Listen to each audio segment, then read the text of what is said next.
Well, more now in the new Basel Agreement on banking rules. I want to bring in the former head of Britain's main bank regulator. Sir Howard Davies is with us. He joins us now from London. And good morning, Sir Howard. Certainly, if anybody is going to know the impact of these rules on banks, it would be you.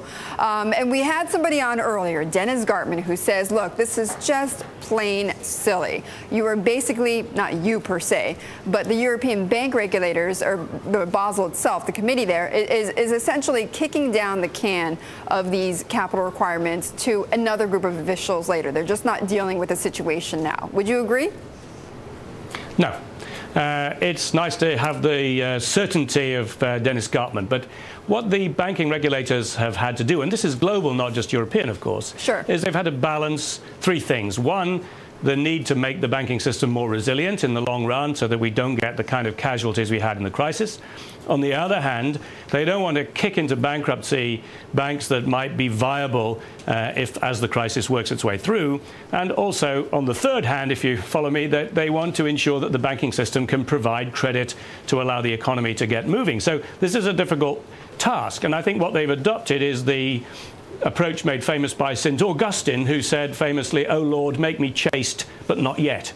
And I think that the reception in the market has been quite good. It's hard to say this is precisely right, that 7 is the precisely right number, or 2018 is precisely the right number, but these are judgments you've got to make. But it's not difficult. Is 7% not difficult, right, for these banks? Well, 7% Tier 1 capital, that's hardcore capital, is a challenge for some banks around the world, not just in Europe, but certainly in Europe. Now, some banks, of course, have achieved that so far and have needed to, they felt, because they felt the market would penalize them if they didn't. But as an absolute minimum requirement, I think that is a challenge for some institutions. Yeah, and so it will take a while for everybody to get up to this new bar.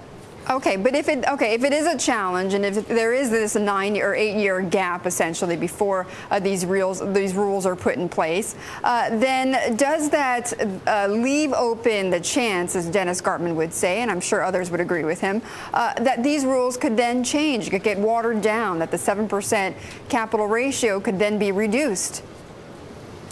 Well, I don't know why he says that, because I think that there is a strong consensus among bank supervisors and central banks that the global banking system has been operating with too little capital.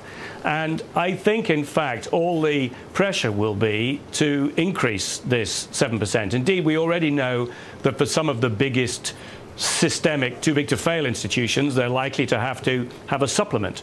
I think there will also be what's called a macroprudential adjustment. In other words, when the cycle seems to get going, if credit is expanding, if asset prices are expanding, I think the regulators will have the ability to tighten up further to prevent the kind of excesses we saw 2 or 3 years ago. So I have no reason to believe that this will then go down. I think it's much more likely to go up. Much more likely to go up then. So 7% is perhaps not the most adequate ratio or number per se. I mean, how much more would you expect, or in your analysis, could that go up then? Well, if you look back, you can see that in the crisis, on average, the US banking system lost about 7% of its assets for the falling asset prices, etc. So if the US system had 7% Tier 1 in the last crisis, then it would have been, in aggregate, right on the button. Obviously, some would have lost more, some would have lost less. Right. So that is a pretty good benchmark. But that tells you that that's about the amount the system could lose in what's, let's face it, the worst crisis for 75 years. So I don't think that's a bad place to start. But if we want our system to be a bit more resilient, such that there are fewer failures, then probably we'll have to center a bit more than that. But of course, in addition to Tier 1 capital, you have got other Tier 2 capital on top of that. So there will be additional capital beyond the Tier 1 minimum.